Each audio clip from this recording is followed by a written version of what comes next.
am going to start intermediate poetry lesson 4 from an elegy written in a country churchyard. From an elegy written in a country churchyard, गांव के कब्रिस्तान से लिखा गया एक शोक गीत से। गांव के एक कब्रिस्तान में लिखे गए एक शोक गीत से। पोएट है थॉमस ग्रे। पोएट कहता है the curfew tolls the knell of parting day. Curfew गिरजाघर की घंटी बताता है, नेल बजती है पार्टिंग डे दिन के समाप्ति के दौरान। पोएट बताता है कि गिरजाघर की घंटी टॉल्स बजती है the knell of parting day जो दिन के समाप्ति पर बजाई जाती है। The lowing herd wind slowly over the lea. Lowing herd रंभाते हुए पशुओं का झुंड धीरे चलने वाले हवाओं के साथ चरागाह से चलती है। The ploughman homeward plods in his weary way. किसान अपने घर की ओर थके हुए कदमों के साथ थके हुए रास्ते पर चलता है। And leaves the world to darkness and to me. और कवि बताता है कि leaves the world to darkness and to me, अंधेरे में संसार और मैं छूट जाता हूँ, अर्थात अंधेरा मुझे और इस संसार को, इस कब्रिस्तान को ढक लेता है। Beneath those rugged elms that yew tree's shade. इन भद्दे सदाबहार वृक्षों के नीचे और यू पेड़ की छाया में।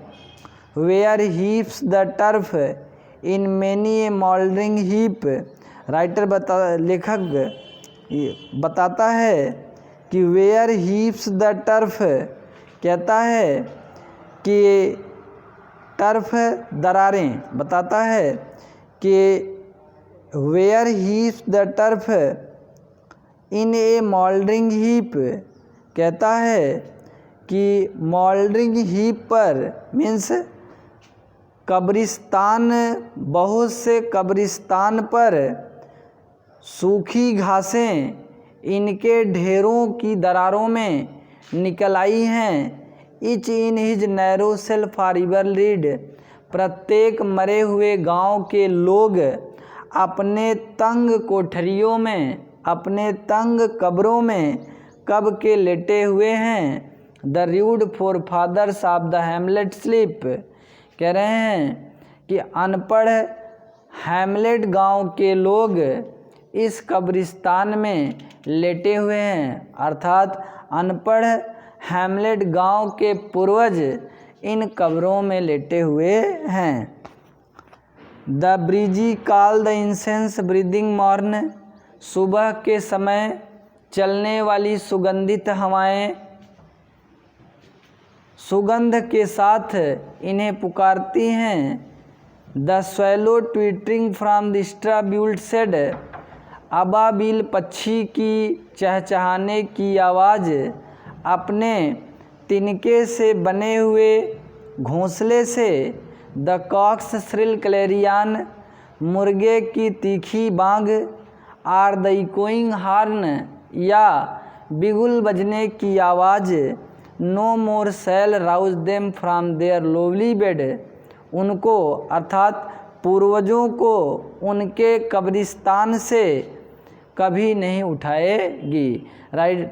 पोएट बताता है कि सुबह के समय चलने वाली सुगंधित हवाओं की आवाज़ अबाबील पक्षी के अपने घोंसले से जो तिनके का बना है उससे चहचहाने की आवाज़ और मुर्गे की तीखी बांग या बिगुल बजने की आवाज़।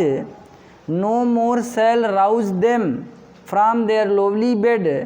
पूर्वज जो अपने तंग कब्रिस्तान में, कब्र में लेटे हुए हैं, इनको कभी नहीं उठा पाएंगे। लेट नॉट एम्बिशन मोग देयर यूजफुल टॉयल। पोएट बताता है कि उनके लाभदायक कठिन परिश्रम और महत्वाकांक्षा का हमें उपहास नहीं उड़ाना चाहिए। देयर होमली जॉयज, उनके सांसारिक आनंद का भी हमें उपहास नहीं उड़ाना चाहिए। एंड डेस्टिनी ऑब्स्क्योर, और उन पूर्वजों के भाग्य जो जटिलताओं से भरे थे, उन भाग्य पर भी हमें नहीं हंसना चाहिए। नार grandeur here with A डिस्डेनफुल smile, उनके भाग्य पर हमें घृणा भरी मुस्कुराहट के साथ नहीं हंसना चाहिए।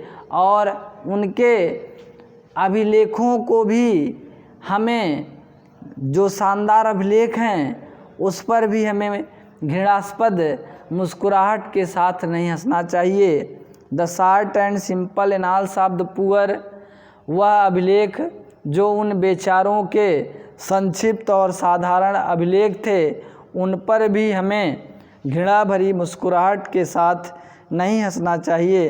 The boast of heraldry, the pomp of power, the boast of heraldry, boast सेखी बघारना, हेराल्ड्री उच्च कुलीन, उच्च कुल में जन्म लेने वाले जो सेखी बघारते हैं।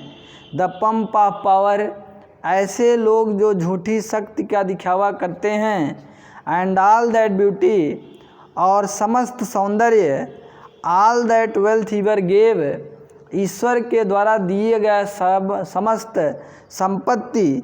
Awaits like the inevitable hour, poet बताता है कि यह अटल अनिवार्य घंटों के साथ प्रतीक्षा की जाती है। The paths of glory lead but to the grave, क्योंकि यश सम्मान कीर्ति के रास्ते ये केवल कब्र की ओर ही आगे बढ़ते हैं। I have completed your lesson 4 from analogy written in a country churchyard. Thank you.